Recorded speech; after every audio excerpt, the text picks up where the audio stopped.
Finch-Saunders.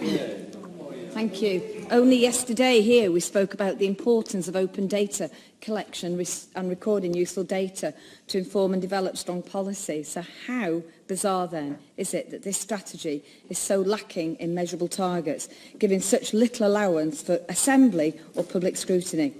We are 16 months into the 5th Assembly term, and the people of Wales are quite right to be questioning why a party that has been in power for over 18 years is unable to establish and work to coherent, clear and again measurable goals for delivery. Local authorities do it all the time. Where are they in this document? Maybe this Welsh Labour government is dissuaded from drawing attention to their record on the economy, business, housing, health, education, infrastructure, rural communities, because they have so consistently failed in those areas. Health and social services. We know that in their current form, health and social services in Wales will not be sustainable in the near future. Health boards in Wales are facing significant deficits, overspending by £148 million this year alone. And since 2013, there has been a 400% rise in the number of patients waiting over a year for surgery. Yet the Welsh Government reduced funding for health and social care by 8.2% in real terms between 2009-10 and 2015-16, exacerbating the pressures on the service, whilst the Health Foundation estimates that health spending in Wales will need to rise by 3.2% per year in real terms to bridge the projected funding gap. Can you tell us what representations you've made to the UK Westminster Government to improve the funding to the Welsh Government? I would say that's a job actually for the First Minister and for your party. Housing waiting lists in Wales are a national embarrassment, with 90,000 people currently on a housing list in Wales, the same figure as in 2011.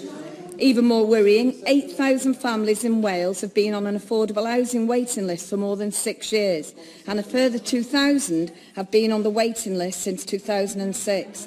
Homelessness in Wales is a further scandal. During 2016-17, 9,210 households in Wales were assessed as facing homelessness within 56 days, increased by 29% of households temporary, and B&B accommodation increased. Can we all settle down, please? Thank you. By 75%. You might not like these facts, these figures, these stats, but they are true. We know we have 23,000 empty properties in Wales. Conway alone have over 1,500. Yet the Prosperity for All document doesn't even mention this. This is a national resource, the use of which to not use is a no-brainer. On infrastructure and transport, seamless infrastructure is key to economic growth in Wales. However, the rate at which infrastructure is being delivered in Wales is a national embarrassment. We continue to see chronically poor broadband coverage in rural areas, with over 94,000, that's 3 in 10 properties, unable to obtain a connection of over 10 megabits per second. The number of registered bus services in Wales dropped from 1,943 in March 2005 to 1,283, leaving many of our rural communities and our residents facing increased isolation. The Enterprise and Business Committee stated last year that the Welsh Government's response to a report on community transport in 2013 was disappointingly slow, despite the Welsh Government pilot project Go Cymru being completed in April of that year. Community transport is an essential service for older people and rural communities, enable many to get out and about, reach vital services that they would otherwise struggle to access. Deputy Llywydd, this document does little to reassure the people of Wales that Welsh Labour are making a targeted effort to work for them. I believe that this document will go exactly where the programme for government. It will just go on a shelf, gathering dust. There are no deliverable or measurable targets.